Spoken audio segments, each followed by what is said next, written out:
Hi friends, ಕ್ವಿಕ್ಕಾಗಿ ಆಗುವಂಥ egg roll recipe ಹೇಗೆ ಮಾಡೋದು ಅಂತ ನೋಡ್ಕೊಂಡು ಬರೋಣ ಬನ್ನಿ. ಸಿಂಪಲ್ ಆಗಿರುತ್ತೆ ಮತ್ತು ಕ್ವಿಕ್ಕಾಗೂ ಆಗುತ್ತೆ. ಈಗ ನಾನು ಒಂದು ಬೌಲಲ್ಲಿ ಗೋಧಿ ಹಿಟ್ಟು ತೊಗೊಂಡಿದ್ದೀನಿ. ನನಗೆ ಎಷ್ಟು ಬೇಕೋ ಅಷ್ಟು ಗೋಧಿ ಹಿಟ್ಟು ತೊಗೊಂಡಿದ್ದೀನಿ. ಜೊತೆಗೆ ಸ್ವಲ್ಪ ಪ್ರಮಾಣದಷ್ಟು ಮೈದಾ ಹಿಟ್ಟು ಹಾಕೋತಾ ಇದ್ದೀನಿ, ಅಂದರೆ ಒಂಥರ ಚೆನ್ನಾಗಿರುತ್ತೆ ಅಂತ. ನೀಟಾಗಿ ಮಿಕ್ಸ್ ಮಾಡ್ಕೊಬೇಕು ಫ್ರೆಂಡ್ಸ್. ನೀಟಾಗಿ ಮಿಕ್ಸ್ ನೋಡಿ ಫ್ರೆಂಡ್ಸ್, ರೆಡಿ ಮಾಡಿ ಇಟ್ಕೊಂಡಿದ್ದು ಚಪಾತಿ ಹಿಟ್ಟು. ಇವಾಗ ನಾನು ಚಪಾತಿ ಮಾಡ್ಕೊತಾ ಇದ್ದೀನಿ ನೋಡಿ ಫ್ರೆಂಡ್ಸ್. ಈಗ ಚಪಾತಿ ಮಾಡ್ತಾಯಿದ್ದೀನಿ. ಚಪಾತಿ ಮಾಡ್ಕೊಂಡು ಈಗ ಹೇಗೆ ಫ್ರೈ ಮಾಡಿಕೊಂಡು ಎಗ್ ರೋಲ್ ಹೇಗೆ ಮಾಡೋದು ಅಂತ ತೋರಿಸ್ಕೊಡ್ತೀನಿ ಫ್ರೆಂಡ್ಸ್. ನಮ್ಮ ಮನೆ ಮಕ್ಕಳಿಗೆ ತುಂಬ ಇಷ್ಟ ಎಗ್ ರೋಲ್ ಅಂದರೆ, ಟೇಸ್ಟಿಯಾಗಿರುತ್ತೆ. ಒಂದು ತಿನ್ನೋದು ಎರಡು ಕೊಡಿ ಮಮ್ಮಿ ಅಂತ ಹೇಳಿ ತಿಂತಾರೆ. ಇನ್ನು ಫ್ರೈ ಸುಟ್ಕೋತೀನಿ ಫ್ರೆಂಡ್ಸ್.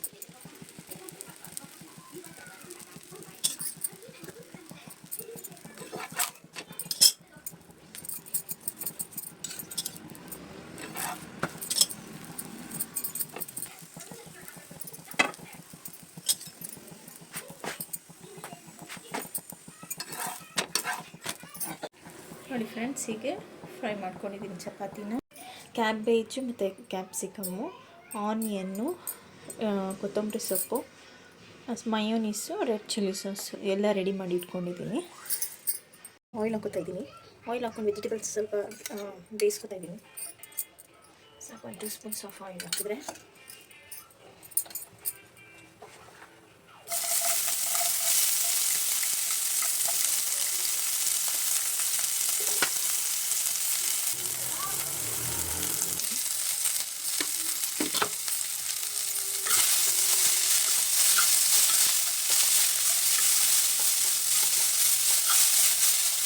ಎಲ್ಲ ಹಾಕೊಂಡು ಮಿಕ್ಸ್ ಮಾಡ್ಕೊತೀನಿ. ಟೇಸ್ಟಿಯಾಗಿ ಎಮ್ಮಿಯಾಗಿರುತ್ತೆ. ಮಕ್ಕಳು ಒಂದು ಇನ್ನೊಂದು ತಿನ್ನೆ ಅಂತಂದರೆ ಇನ್ನೊಂದು ಬೇಕು ಅಂತ ಇನ್ನೂ ಒಂದು ತೊಗೊಂಡು ತಿಂತಾರೆ, ಇಸ್ಕೊಂಡ್ತಿಂತಾರೆ.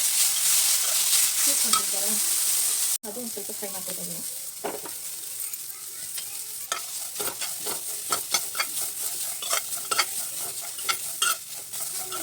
ಮತ್ತು ಮಕ್ಕಳು ತಿನ್ನೋದಲ್ಲ, ಅದಕ್ಕೆ ಸ್ವಲ್ಪ ಹಸಿಗಿಂತ ಒಂದು ಸ್ವಲ್ಪ ಇದು ಮಾಡಿ ಸ್ವಲ್ಪ ಬೇಯಿಸಿ ಒಂದು ಸ್ವಲ್ಪ ಫ್ರೈ ಮಾಡೋದ್ರೆ ಒಂದು ಸ್ವಲ್ಪ ಟೇಸ್ಟಿಯಾಗೂ ಇರುತ್ತೆ.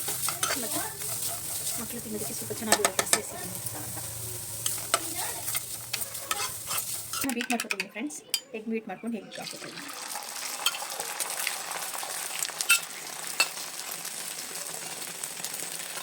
ಸ್ವಲ್ಪ ಸಾಲ್ಟು, ಸ್ವಲ್ಪ ಚಿಲ್ಲಿ ಪೌಡರ್, ಸ್ವಲ್ಪ ಚಿಲ್ಲಿ ಪೌಡರ್ ಹಾಕೋತಿದ್ದೀನಿ.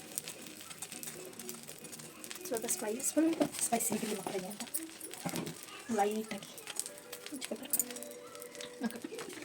ಹಾಗೆ ಲೈಟಾಗಿ ಒಂಚೂರು ಪೆಪ್ಪರ್ ಪೌಡರ್ ಹಾಕೋತಿದ್ದೀನಿ. ಪೆಪ್ಪರು ಕೊಡೋದ್ರಿಂದ ಮಕ್ಕಳಿಗೆ ಒಳ್ಳೆಯದು ಫ್ರೆಂಡ್ಸ್. ಕೆಮ್ಮು, ನೆಗಡಿ, ಶೀತ ಏನಾದರೂ ಇದ್ದರೆ ಕಡಿಮೆ ಆಗುತ್ತೆ.